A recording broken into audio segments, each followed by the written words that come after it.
दोस्तों UPPSC polytechnic lecturer आप सबको पता है कि जो वैकेंसी आई हुई है इसको किस तरीके से पढ़ना है ये जान लेना पढ़ाई स्टार्ट करने के पहले बहुत ज़्यादा ज़रूरी है। अगर बात किया जाए यहाँ पर कि सब्जेक्ट वाइज ब्रेकअप किस तरीके से होगा या सब्जेक्ट वाइज वेटेज किस तरीके से होगा, क्योंकि यहाँ पर जो स्टूडेंट होंगे ना वो तैयारी कर रहे होंगे और उनको जब तक ये नहीं पता होगा कि कौन से सब्जेक्ट को कितना इंपॉर्टेंस देना है, बच्चे यहाँ पर बहुत ज़्यादा मतलब मिथ में रहते हैं कि अरे भाई जैसे कि दो तीन सब्जेक्ट का नाम बता देता हूँ। हाईवे और रेलवे ज़्यादा इंपॉर्टेंट नहीं होगा, इरिगेशन बहुत आसान सब्जेक्ट, ज़्यादा वेटेज नहीं होगा। यहाँ पर मैं सब सच्चाई आपको बताने वाला हूँ कि लास्ट ईयर में जो लास्ट टाइम जो आपको पेपर हुआ था आपका, वहाँ पर कौन से सब्जेक्ट को कितनी प्रायोरिटी दी गई थी। तो स्टार्टिंग से लेकर लास्ट तक जरूर बने रहिएगा, आपको बहुत कुछ सीखने को मिलने वाला है। सर स्टार्ट किया जाए। सबसे पहले मैं पेपर फर्स्ट की बात करता हूँ। यहाँ पर अगर आप पेपर फर्स्ट की बात कर रहे होंगे तो पेपर फर्स्ट में अगर आप एक चीज़ देखेंगे, जैसे कि पेपर फर्स्ट में 100 क्वेश्चन ये, बाकी 25 नंबर का नॉन टेक्निकल। नॉन टेक्निकल मतलब एक पेपर में हिंदी, एक पेपर में जीएस आएगा, ये सबको पता होगा। ठीक, तो मैं टेक्निकल की भी बात करता हूँ। यहाँ पर देखो मैकेनिक्स के 7 क्वेश्चन है, सोम यहाँ पर 12 क्वेश्चन है, और स्ट्रक्चर की अगर बात किया जाए स्ट्रक्चर में 5 क्वेश्चन है। ओके, कोई बात नहीं। आरसीसी यहाँ पर देखो 15 क्वेश्चन है। आप देखो बीएमसी यहाँ पर 20 क्वेश्चन है, बीएमसी के केवल 20 क्वेश्चन है। ठीक, एस्टिमेशन के 4 क्वेश्चन है, तो एस्टिमेशन 20 4 24 सही हो गया। Soil 26 number. अगर आप ये दो सब्जेक्ट को ही अगर आप देखें और इसके बाद स्टील, जो कि आप कम पढ़ते हैं कि सर स्टील तो एसएससी एसएससी में 1 2 नंबर का आता, यहाँ पर 11 नंबर का आया हुआ है। ठीक, मैकेनिक्स यहाँ पर 7 नंबर की आई है।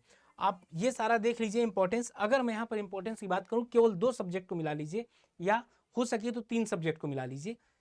अभी चलिए 26 4 30, 30 20 50। अब बताओ, 2 सब्जेक्ट से आपका 50% का वेटेज है। 2 सब्जेक्ट से आपका 50% का केवल वेटेज है, केवल 2 सब्जेक्ट से 50% का वेटेज है। आप 3 सब्जेक्ट मिला लीजिए। 3 सब्जेक्ट अगर आप करोगे तो कितने परसेंट? 26 4 30, 30 20 50, 60 5 65, 65% का वेटेज हो गया। 3 सब्जेक्ट से, केवल केवल 3 सब्जेक्ट से आपका 65% का वेटेज है आपके सिलेबस में। और अब एक सब्जेक्ट ऐड कर लेते हैं आपका, ये रही बात सोम की। सोम अगर आप ऐड कर लेंगे तो 77%। मतलब ये है कि अगर आप ये एक पेपर जो 100 क्वेश्चन टेक्निकल का था उसकी बात कर रहा हूँ, अगर आप पहले नंबर पर बीएमसी पढ़ लेंगे, दूसरे नंबर पर सॉइल पढ़ लेंगे, तीसरे नंबर पर ये, और फोर्थ नंबर पर सोम, और पांचवें नंबर पर स्टील, केवल ये 5 सब्जेक्ट अगर आप पढ़ लेंगे तो आप ये समझ लीजिए 90% चीज़ें आपकी यहीं से आएगा। और जो आपका पीएससी लेवल के एग्जाम होते हैं उनमें सारे सब्जेक्ट को नियर अबाउट ज़्यादा वेटेज दिया जाता है कंपैरिजन टू एसएससी। यहाँ पर अगर आप देखोगे मैकेनिक्स में 7 नंबर की आई है, तो मैकेनिक्स तो चलो, लेकिन एक बार देख जरूर लेना, स्ट्रक्चर से 5 क्वेश्चन आया हुआ है डीएसडी के निकालने के लिए। स्टील, जैसे स्टील नहीं थी लेकिन यहाँ स्टील आई हुई है, तो आपका ये क्रम हो सकता है कि एक सबसे पहले बीएमसी आपको तैयार करना, सॉइल मतलब ये ठीक है, बीएमसी और सॉइल, फिर इसके बाद आरसीसी, सोम और स्टील, ये आपका है बाइफर्केशन आपके सब्जेक्ट पेपर 1 का। ठीक है ना, ये आपका इस तरीके से आप सब्जेक्ट को पढ़ाई कर सकते हैं। अब पेपर सेकंड में बात करते हैं। पेपर सेकंड में अगर बात किया जाए, यहाँ पर देखिए हाईवे और रेलवे, जिसको आप थोड़ा सा कम वेटेज समझते हैं, 29 क्वेश्चन आए हुए हैं। कितने? 29 क्वेश्चन यहाँ पर आए हुए हैं। इरिगेशन और हाइड्रोलॉजी, जिसको आप समझते हो अरे सर ये तो एसएससी जेईई में अदर स्टेट में 3 4 क्वेश्चन आते हैं, 5 क्वेश्चन आते हैं, देख लो भाई, और जिसको यकीन हो जाकर पेपर उठाकर देख लेना। हाँ, इसमें 2 3 क्वेश्चन का ऐसा था कि आपका सर्वे के और हाईवे के मैच कर गए थे, तो वो 1 2 क्वेश्चन ज्यादा होंगे। ठीक, इरिगेशन और हाइड्रोलॉजी में कितना? 22 क्वेश्चन, और हाईवे और रेलवे में कितना? 29 क्वेश्चन। अब यहाँ 15 नंबर आया था, तो यहाँ से 5 नंबर का या 6 नंबर का ये था, और 9 नंबर का आपका ओसीएफ आया हुआ था।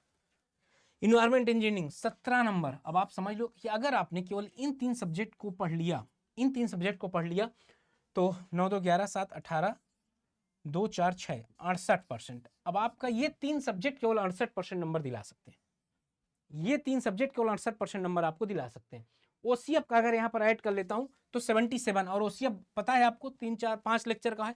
ठीक ना, 77% आपकी चीजें यहां से कवर हो जाएंगी। 77% चीजें आपकी यहां से कवर हो जाएंगी। अब आप समझ लो कि इस तरीके से आपको पढ़ना है। ऐसा नहीं है कि हम किसी ऐसे सब्जेक्ट के पीछे भाग रहे हो जिसका वेटेज ही ना हो। और ये एक बार नहीं, आप इसके पहले पेपर उठाकर देख लीजिए, आपको वेटेज पता चल जाएगा कि जो भी पीएससी लेवल के एग्जाम होते हैं, हाईवे का बहुत वेटेज होता है, सॉइल का बहुत वेटेज होता है, इरिगेशन का होता है, इन्वायरमेंट का होता है, बीएमसी का होता है, ये सारे सब्जेक्ट का वेटेज बहुत होता है। आप यहाँ उठाकर देख लीजिए, बिहार में उठा लीजिए, किसी भी एग्जाम का कर लीजिए, तो ये आपका बाइफरकेशन होने वाला है जो पेपर सेकंड में आया है। तो आपको इसी हिसाब से सब्जेक्ट को पढ़ना है, बहुत ज़्यादा आपको इधर उधर की चीज़ें नहीं कि भाई हाईवे तो बहुत आसान है कर लेंगे एक बार। भाई 29 नंबर का आया है, समझ रहे हैं।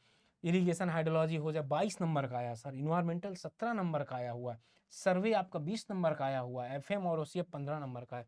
इस तरीके से आपके क्वेश्चन आपके एग्जाम में आए हुए हैं। तो आपने यहाँ से क्या सीखा, यहाँ से एक चीज़ सीखा कि हमको कुछ सब्जेक्ट हैं जिनको ज़्यादा ध्यान देना है, आरसीसी, बीएमसी, एस्टिमेशन, सॉइल, ये 3-4 सब्जेक्ट हो गए। सोम और स्टील, इतने सब्जेक्ट पढ़ लीजिए जो मेन मेन है। मैकेनिक्स भी आप थोड़ा सा पढ़ेंगे हो जाता है, ओके। दूसरे में आपका अनएक्सपेक्टेड चीज़ें जिसको आपको लगता होगा कि इंपॉर्टेंट नहीं, लेकिन बहुत ज़्यादा इंपॉर्टेंस है, आप ये तीनों सब्जेक्ट को बहुत आराम से देख सकते हैं। अब मेरे भाई यहाँ आपको करना किस तरीके से, ये भी आपको बता देता हूँ। आपको करना इस तरीके से है कि सबसे पहले आप देखो, लास्ट टाइम तो पेपर आसान आया था, नो डाउट कि जेई लेवल का ही पेपर आया था, और इस बार जो मेंस हुआ था यूपीपीएससी एई का, वो भी आप लोग कर लीजिएगा। सबसे पहले आप क्या करिएगा, कॉन्सेप्ट को क्लियर करिएगा। क्या, कॉन्सेप्ट को क्लियर करिएगा, ठीक ना। क्या क्लियर करिएगा, कॉन्सेप्ट को आप क्या करिएगा, क्लियर करिएगा। कॉन्सेप्ट के बाद आप एक काम करिएगा कि पीवाईक्यू लगाइएगा। कॉन्सेप्ट के बाद आप क्या करिएगा, पीवाईक्यू लगाइएगा। फिर इसके बाद सब्जेक्ट वाइज टेस्ट,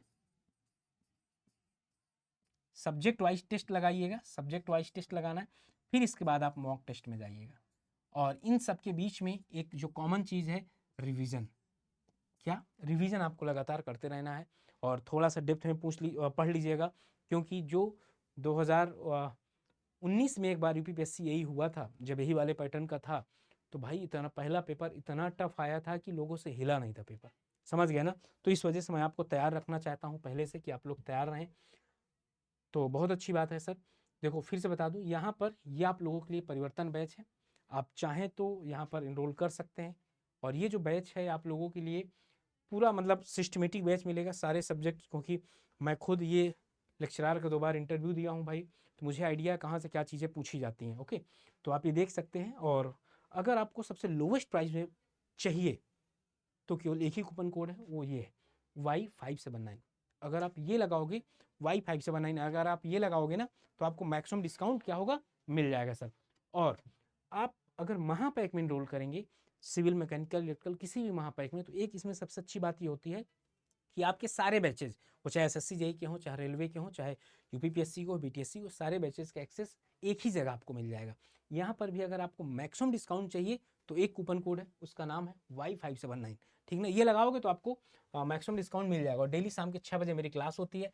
बाकी ऐप के अंदर आप जैसे जाएंगे, ये परिवर्तन बैच है, कितने का मिलेगा बता देता हूँ। जैसे मोर ऑफर में जाएंगे ना, तो ये 2200 रुपये समथिंग का दिख रहा है ना, यहाँ पर Y579 क्या लगाना है, Y579। जैसे आप इंटर करोगे 2000 रुपये का पड़ेगा। कितना, Y579 लगाओगे 2000 रुपये का पड़ेगा। तो जाकर आप इनरोल कर सकते हैं। बाकी इसके पूरा आपका सब कुछ, स्टडी प्लान क्या है, ये सब कुछ आपको मिल जाएगा, ठीक। आप जैसे जाएंगे ना, तो आगे स्टडी प्लान वगैरह, हाँ इसको ओपन क्लिक करेंगे तो नीचे स्टडी प्लान वगैरह सब कुछ मिल जाएंगे। ये सारे फैकल्टी हैं आपके। और यहाँ पर ये जैसे स्टडी प्लान पे जाएंगे ना, तो ये सब कुछ आपको स्टडी प्लान में मिल जाएगा, ओके। तो ठीक है सर, फिर तैयारी करिए आप लोग बहुत अच्छे तरीके से। चैनल के अंदर नए हैं तो चैनल को सब्सक्राइब कर लीजिएगा। और यूट्यूब के अंदर डेली शाम के 6 बजे मेरी क्लासेस होती हैं, जहाँ पर क्वेश्चन प्रैक्टिस करवाता हूँ। आप एक बार वहाँ पर भी आके देख सकते हैं। बाकी सेशन कैसा लगा कमेंट सेक्शन में बताइएगा। इसी के साथ अलविदा, मिलते हैं फिर आपसे एक नए सेशन में। तब तक पढ़ाई करते रहिए। Okay, bye bye and thank you.